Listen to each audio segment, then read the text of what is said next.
평안한 가운데 마음이 요동치는 가운데 있는 우리 성도님들 모두 기억하여 주시고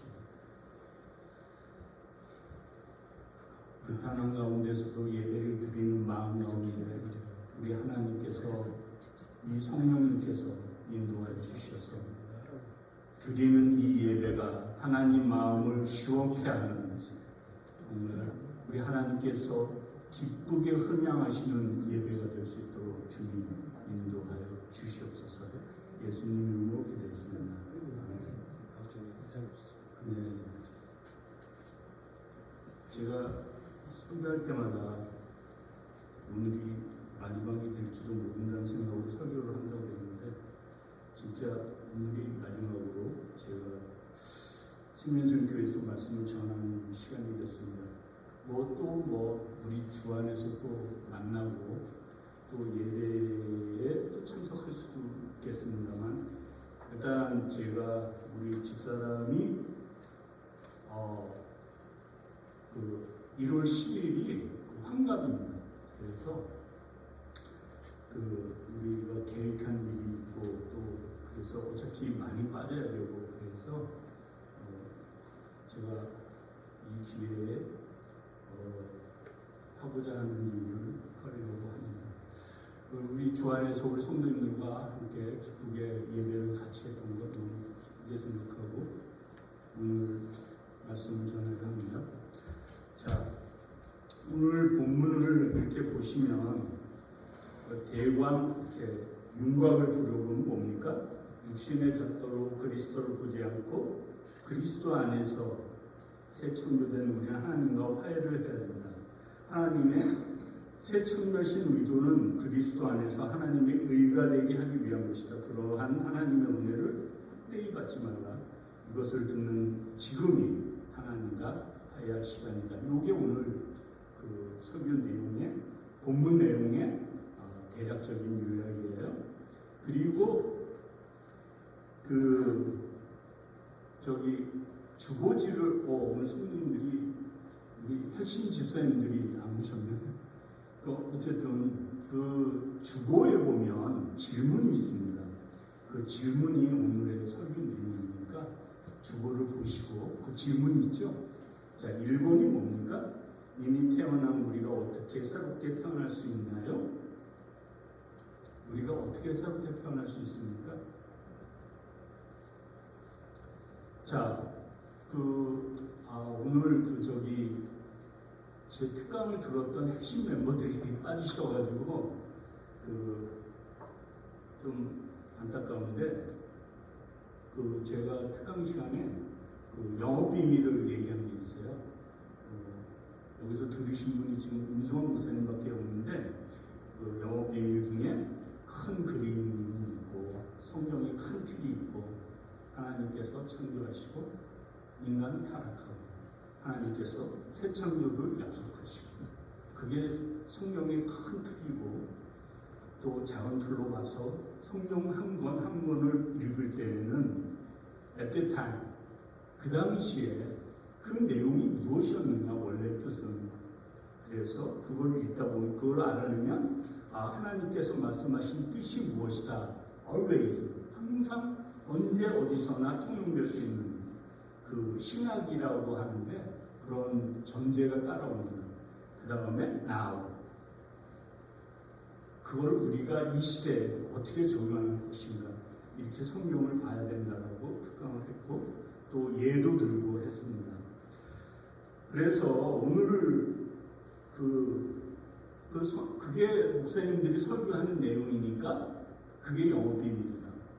그래서 익히면 성경을 스스로 해독할 날이 언젠가는 있지 않겠느냐 그렇게 말씀드렸었는데 일단 본문 배경을 얘기해 봅시다. 이게 에페타임이에요. 그 배경인데 고린도 교회는 바울이 세운 교회인데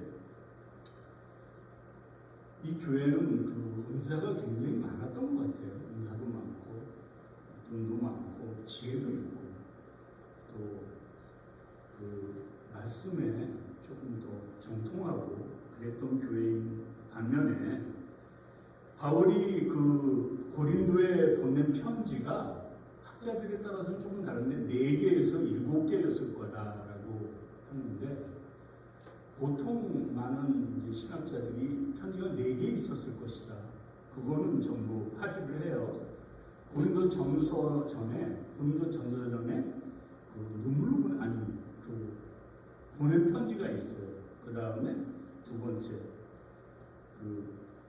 그 편지가 소실이 됐어요. 잊어버렸어요. 그리고 두 번째가 고린도전서, 세 번째가 고린도 후서에 나오는데 눈물의 편지를 내가 너희한테 보냈다 이렇게 돼 있어요. 거기 세 번째. 그다음에 네 번째가 고린도 후서. 근데 저는 이제 그 안에 그 내용들이 굉장히 복잡한데 저는 5개로 보는데 어쨌든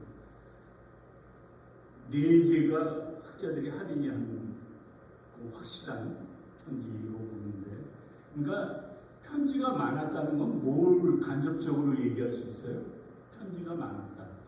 그 자기가 교회를 세웠는데 거기로 편지를 4번, 여기 보면 대부분 보면 한 번씩 보냈잖아요. 에베소서 에베소서는 따로 치더라도 로마서, 갈라디아서 한 번씩 보냈어요. 그런데 고린도 후서는 뭐 4개니 7개니 할 정도로 많이 보냈어요. 무슨 뜻인가요? 문제가 많았다는 얘기입니다. 무슨 문제가 많았을까요? 그 고린도는 항구다, 목표는 항구다.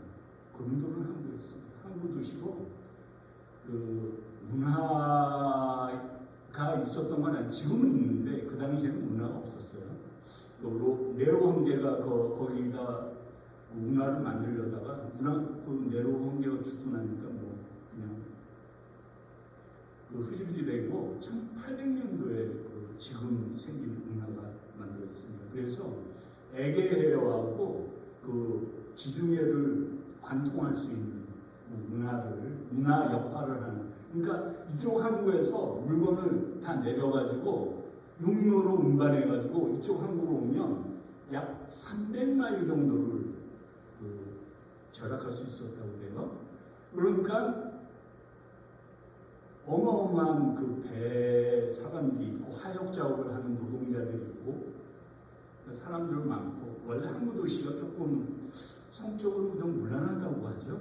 개방되어 있다고 하는데, 또 아프로디테라는 그 신전이 있었는데 그 스타보라는 학자가 여기에 그 1000명의 성전 여승이 있었는데 이 사람들이 창녀 역할을 했다. 그러니까 이 사람들이 그 여신한테 그 제사를 지냈는데 성관계를 함으로 해서 하는 그런 여사제가 1000여 명이 있었다고 하는데, 요즘 그 당시를 연구했던 성경 신학자들에 의해서 많이 배척당하고 있고 확실치 않다라는 게 요즘 의견인 것 같습니다. 그러나 굉장히 문란했던 것 같아요. 왜냐하면 고린도전서에 보면 아버지 계모하고 동거하고 있고 이런 일이 있고 그래요. 그래서 바울이 왜 막 눈물의 편지, 심한 이렇게 나무라는 편지를 보낸 소실된 것, 그런 것들은 왜 교회에서 내보내지 않느냐, 어떻게 그런 사람들하고 같이 예배를 멍에를 같이 지으냐라고 많이 이렇게 후중기는 그런 편지도 있습니다. 그럴 정도로 문란했으니까, 그러면 그 지적을 받은 사람이 너 출교해 막 그랬으면 이 사람이 그 바울에 대해서 기분 좋은 생각을 가졌을까요? 아니죠. 저게 목사라고 하는데 사도라고 그러는데 지가 언제 예수님한테 스카우트 받았어? 우리가 사도라고 했대, 어퍼스트리라고 할 때는 예수님이 직접 스카우트하고 예수님하고 3년 동안 그 공생애를 같이 하고 부활을 지켜본 사도들, 제자들, 그런 사람들을 우리가 사도라고 하거든요. 근데 바울은 사실은 그 조건에 다 맞아요. 예수님이 직접 바울을 찾아오셔서 바울을 스카우트해서 너 왜 자꾸 나를 괴롭히냐 하면서 많은 학자들이 그런 건 아니고 우리나라의 그 굉장히 유명한 그 김세윤 박사 그런 분은 그렇게 주장을 하죠. 그 사도 바울이 그때 길거리에 쓰러져서 다른 사람은 못 들었는데 다른 사람 다 보고 들었으면 얼마나 좋았을까. 그러면 아 사도 맞아. 예수님이 직접 픽업하셨어. 이렇게 말했을 텐데 그게 아니고 다른 사람은 다 모르는 거예요. 무슨 소리가 났는지 무슨 일이 일어났는지 몰라요. 바울만 갑자기 빛이 비치고 말씀이 들려왔거든요. 사울아 사울아 너 왜 나를 괴롭히니? 제가 언제 그랬습니까? 내 교회를 괴롭혔지 않니? 그게 나를 괴롭히니? 그렇게 만나서 예수님께 모든 그 복음에 대한 그 정수를 인계받았다고 하는데 잘 모릅니다. 그랬는지 안 했는지 몰랐는데 어쨌든 저도 굉장히 같은 의견입니다. 그때 다 받았을 거라는 생각이 듭니다. 왜냐하면 곧바로 아라비아로 가서 전도를 하거든요. 아라비아로 갔다 그러면 사막에 무슨 도닥으로 간 줄 많은 분들이 착각을 하시는데 그게 아니고 아라비아하고 시리아하고 중간쯤에 나가테라는 왕국이 있는데 거기서 전도하다가 왕이 잡으라고 그래가지고 그 신도들이 그 광주리로 여러 번 탈출하는데 바울이 그 탈출해서 왔다가 고향으로 돌아가는 사건이 있거든요. 그래서 사막으로 갔다라는 의견은 거의 배척당하고 요즘 신학자들 중에 도닥으로 갔다 사막으로 들어갔다라고 해석한 사람은 단 한 분도 없습니다. 찾아보시기 바랍니다. 어쨌든 바울이 그런 그 고린도 교회에 그렇게 문제 많은 교회에 편지를 보냈는데 또 받은 사람 일단 개인한테 일단 배척당했을 거고 그 다음에 고린도 교회에 설교 잘하는 사람이 또 많았던 것 같아요. 뭐 아볼로니 뭐 이런 사람도 있고 그 다음에 우리는 베드로 봐야 난 베드로한테 배웠어 이런 사람들도 있고 파가 알려있고 그러니까 당연하게 바울을 난 제가 정통성이 없는 것 같아 뭐 이런 반론이 있고 그래서 고린도 후서 전체를 보면 바울의 반론이 있습니다. 내가 사도 맞다라는 변론이기도 하려니와 그 변론 안에 모든 그 내용이 또 하나님의 계획과 다 위치되어 있어요. 그래서 바울 편지는 굉장히 어렵고 이해하기도 힘들고 그 다음에 많은 학자들이 서로 자기 나름대로에 맞는 근거를 가지고 주장을 하기 때문에 굉장히 어렵습니다. 그러나 이제 우리가 그 영업 비밀을 하나하나 한번 해보면 또 그렇게 어렵지 않습니다. 자, 거기 보면 5장 17절을 한번 보실까요? 5장 17절을 보면 그 누구든지 그리스도 안에 있으면 그는 새로운 피조물입니다. 옛것은 지나갔습니다. 보십시오. 새 것이 되었습니다. 이게 지금 무슨 말을 하고 있느냐면 16절에 보면 육신의 잣대로 그리스도를 알았지만 이게 무슨 말일까요? 육신의 잣대로. 육신의 잣대로의 반대말은 뭘까요? 이 성경 내에 굉장히 안티테제라고 하는 그 반대, 대립하는 게 굉장히 많습니다. 그러니까 육신, 성령. 여러분 육신이 나오면 그 다음은 성령이 나오겠다라고 생각하시면 거의 맞습니다. 아닌데요. 내 성경 보니까 성령하고 술하고 많이 비교했던데요. 맞습니다. 왜냐하면 뭐가 같냐면 취하는 게 같고 다른 거는 그리고 서로 술을 취하면 우리 아버지가 제가 어렸을 때 술 취하고 들어오시면 돈을 막 주세요. 그리고 아침에 일어나셔가지고 내 돈 다 어디 갔어? 일로 와. 다 내놔. 그래서 다시 가져가세요. 술을 취하면 전봇대 옆에 서 계시고 바닥에다 땅에다는 점을 붙이시고 막 그래요. 그거를 자기가 통제를 못하는 거거든요. 성령에 취하면 자기가 할 수 있는 일이 별로 없어요. 성령에 취하면 어떻게 맨정신에 왼수를 사랑할 수 있습니까? 그러나 성령에 취하면 왼수를 사랑할 수 있어요. 내가 저 인간한테 죽어도 사과 못해 했던 사람도 성령에 취하면 사과가 돼요. 그리고 다른 것은 육신의 일은 썩어서 없어집니다. 그러나 성령의 일은 영원한 일. 그리고 성령이 있는 곳엔 항상 새로운 창조가 있습니다. 여러분, 성령이 무슨 불이나 이런 무슨 능력만 생각하시는데 성령은 인격체입니다. 성령이 성경에서 제일 먼저 나오는, 제일 처음 어디에서 나올까요? 아시는 우리 집사님들 있으면 참 좋을 텐데, 제가 지금 여기 있는 분도 맞추시면, 우리 청년부가 특히 맞추면 짜장면에 탕수육까지 한번 맞춰. 우리 청년부 파이팅.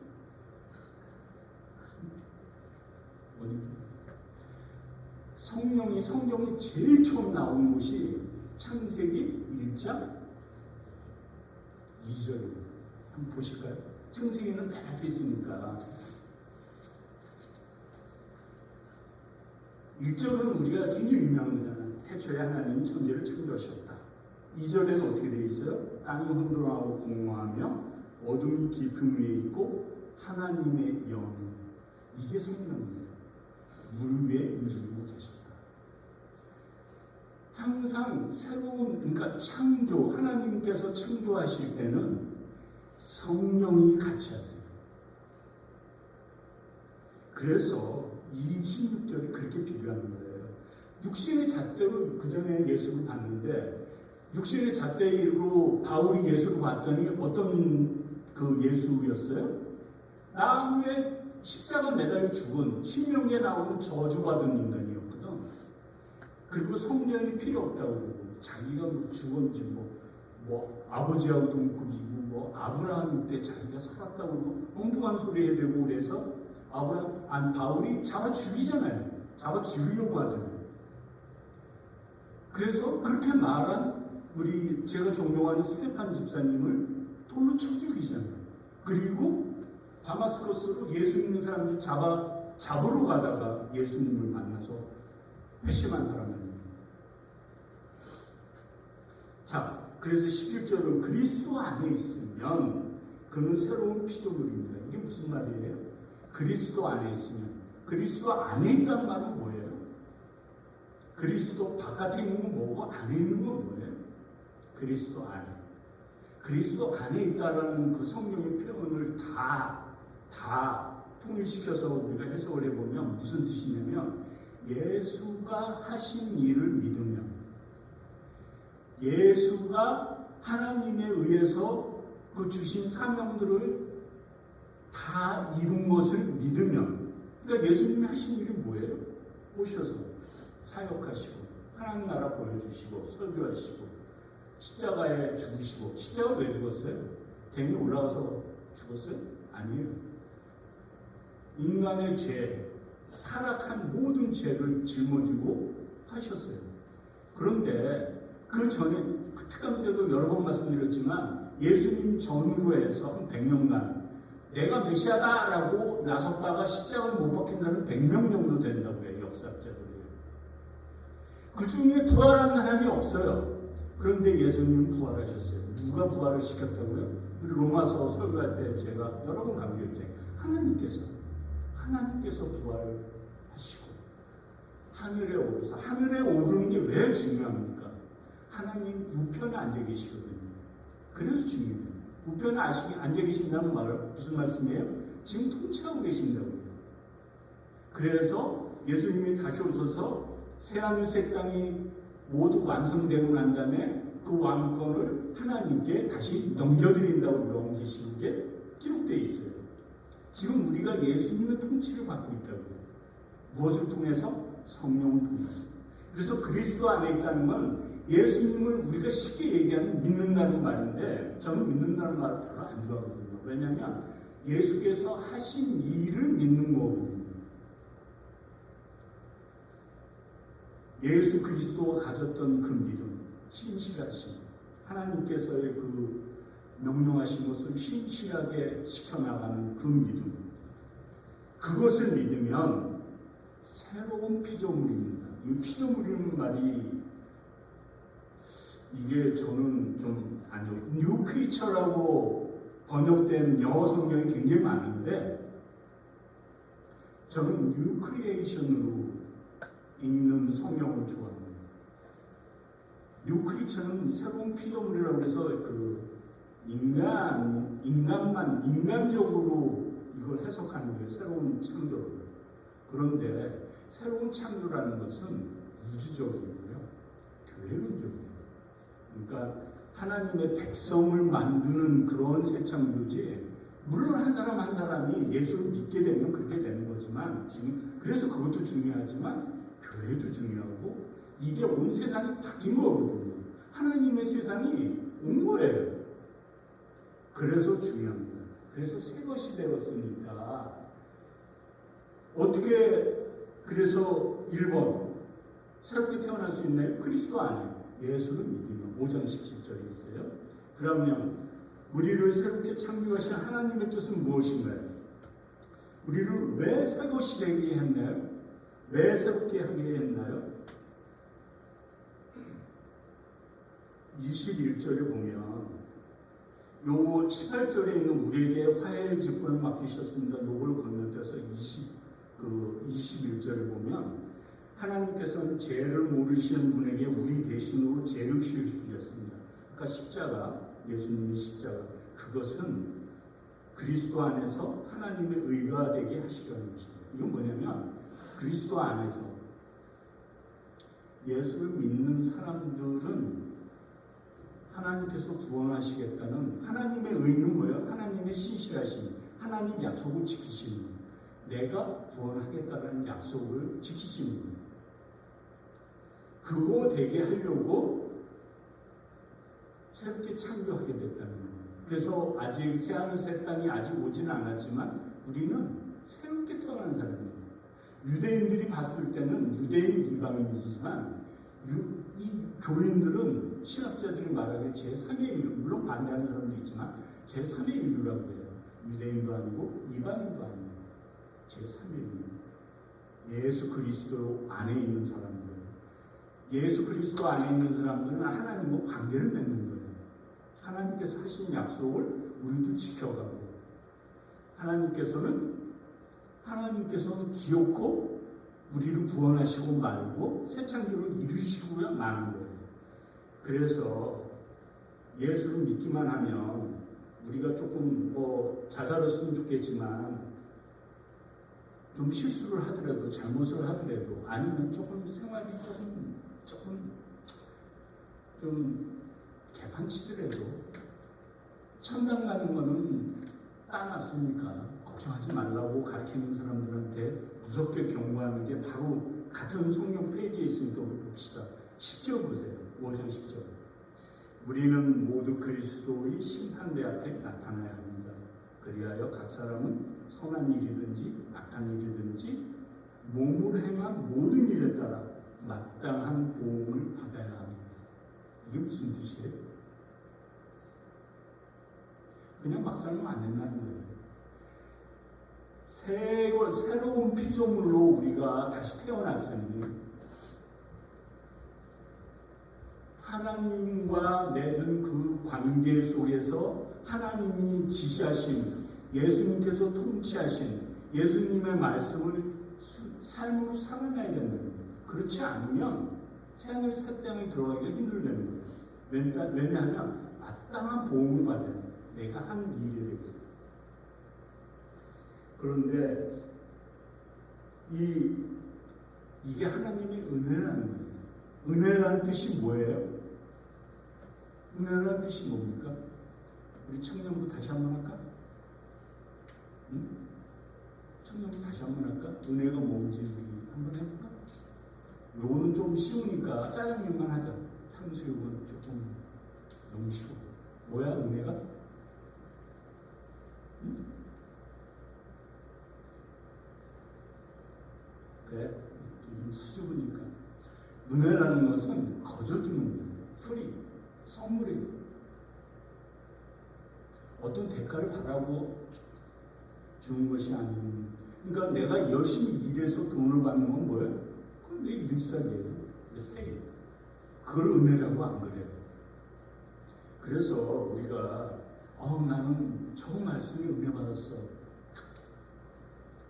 맞을 수도 있고 틀릴 수도 있어요. 그래서 은혜라는 말도 이렇게 잘 알면서 쓰면 굉장히 은혜가 되는데, 은혜라는 말을 은혜롭지 못하게 쓰면 은혜 받기 힘들어요.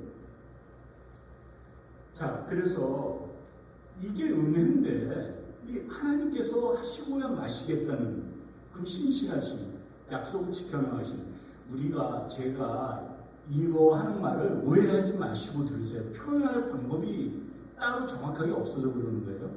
하나님께서 우리를 구원하시겠다는 것은 어떻게 보면 하나님이 아시는 거예요.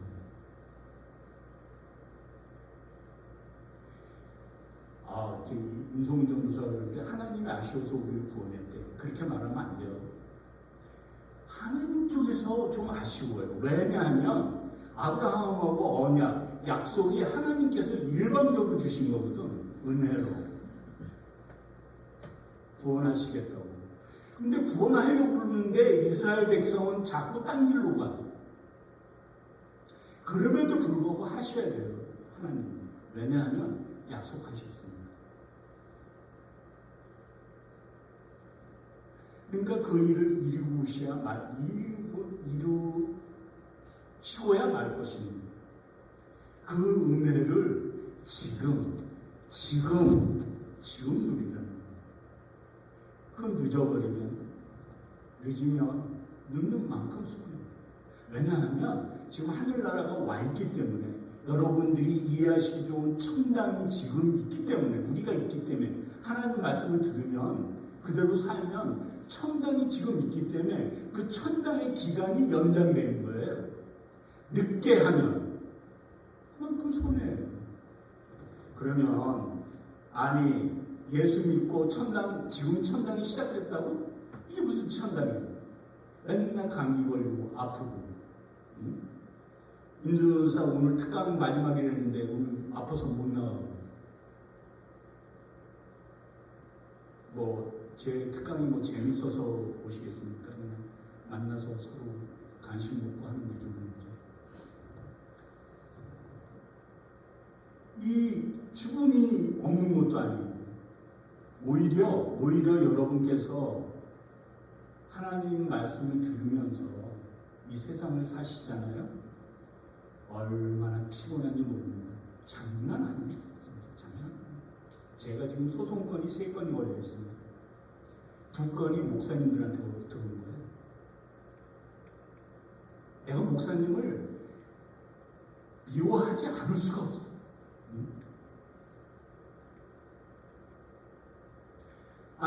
직원들하고 말을 안 듣고 위계질서라는 게 있잖아요. 싸우고서 직원들하고 싸우면 우리 회사에 들어올 때 사업서를 쓰거든요. 직원들끼리 싸우면, 손님하고 싸우면 무조건 퇴사합니다. 사인했어요. 싸우면 안 돼요. 근데 직원들하고 그렇게 싸워요. 싸우는 이유도 혼자 그렇게 말을 안 듣는 거예요. 그래서 매니저가 파이어 시켰어요. 부당해오라고 날 수고했어.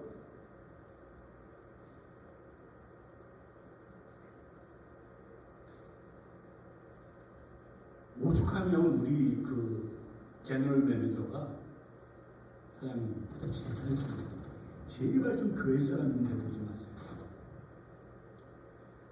전도가 안 돼, 전도가. 네?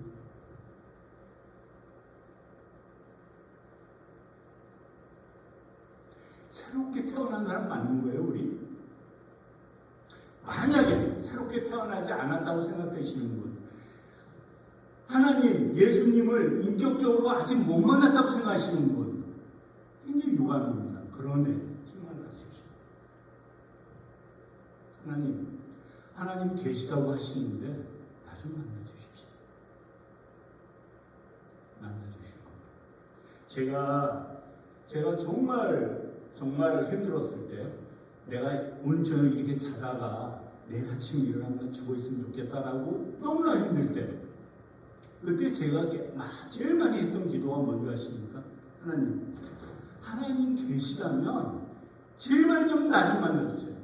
나 힘들어 미치겠어요. 나 차라리 죽고 싶어요.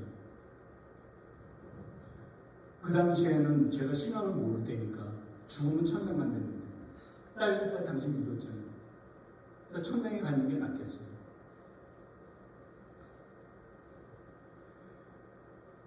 그 알링턴에 아주 그 산을 깎아서 만든 아파트인데 그 1층인데 이거는 반지하야.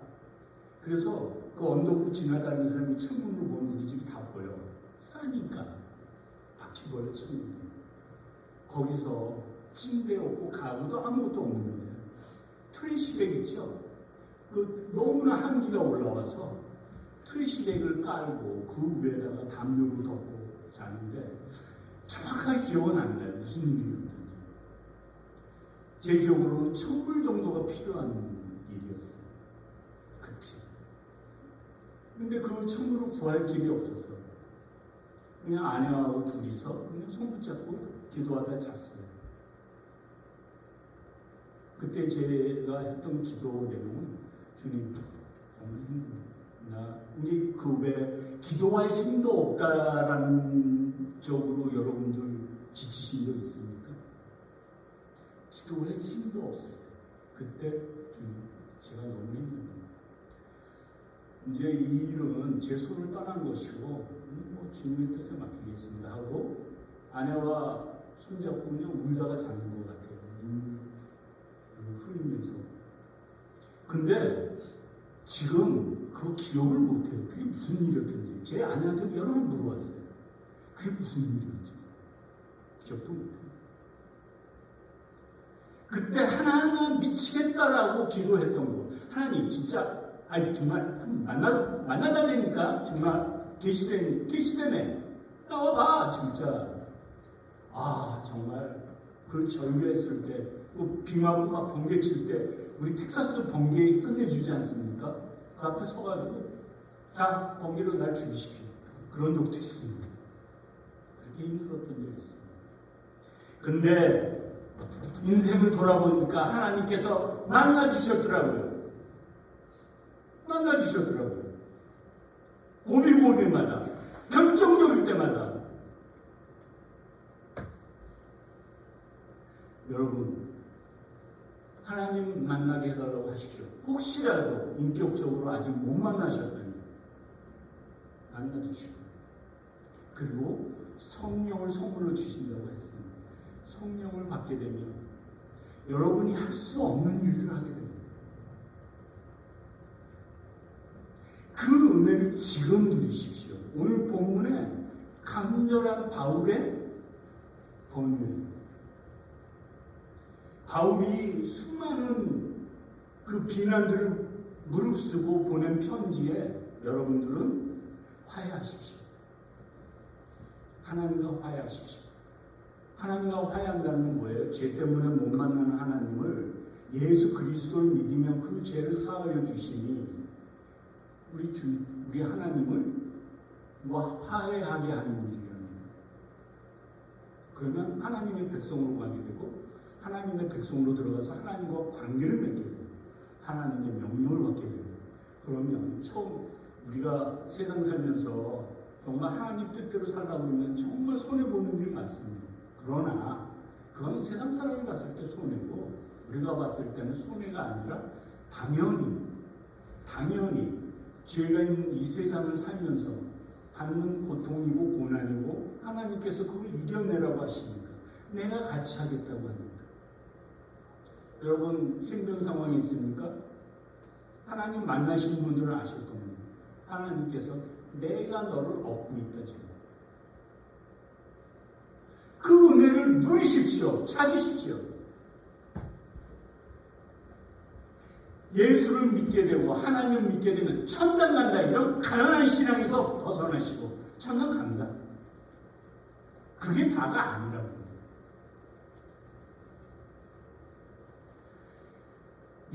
이 고난 속에, 이 세상 속에, 이 죄 많은 이 세상 속에 천국을 누리면서 살 수 있어요. 그 은혜를 지금 누리시기 바랍니다. 기도하겠습니다. 하나님, 우리에게 한없는 은혜로 그리스도 안에서 새로운 피조물로 새 것으로 만드셨습니다. 저희가 새로운 피조물답게 하나님의 백성답게 살기를 원합니다. 성령 하나님, 오늘에 계신 성령 하나님, 오늘 이 자리에 계신 성령 하나님, 저희를 가르치고 깨우쳐 주십시오. 주님, 저희가 할 수 없는 일들, 저희가 고난 이겨낼 수 없는 일들, 성령 하나님께서 같이 하시고 저희가 능히 이겨낼 줄 믿습니다. 주님 힘을 주시고, 또한 우리 생명선 교회에 출석하지만 아직 인격적으로 하나님을 만나지 못한 영혼들이 있다면 주여 만나주시옵소서. 저희에게 찾아오셨던 것처럼, 그 옛날 우리 믿음의 선조들에게 찾아오셨던 것처럼 우리 생명수교회 그 영혼들에게 찾아오셔서 하나님이 유일한 하나님이시고 천지를 만드신 하나님이시고 죄악 속에 빠져있지만 새롭게 모두 창조시켜서 새하늘 새 땅에서 살게 하시겠다는 하나님의 약속을 믿게 하는 그러한 영혼들로 주님 인도하여 주시옵소서. 주여, 우리 생명선 교회를 주님의 손에 위탁합니다. 주여, 인도하여 주시옵소서. 예수님 이름으로 기도했습니다.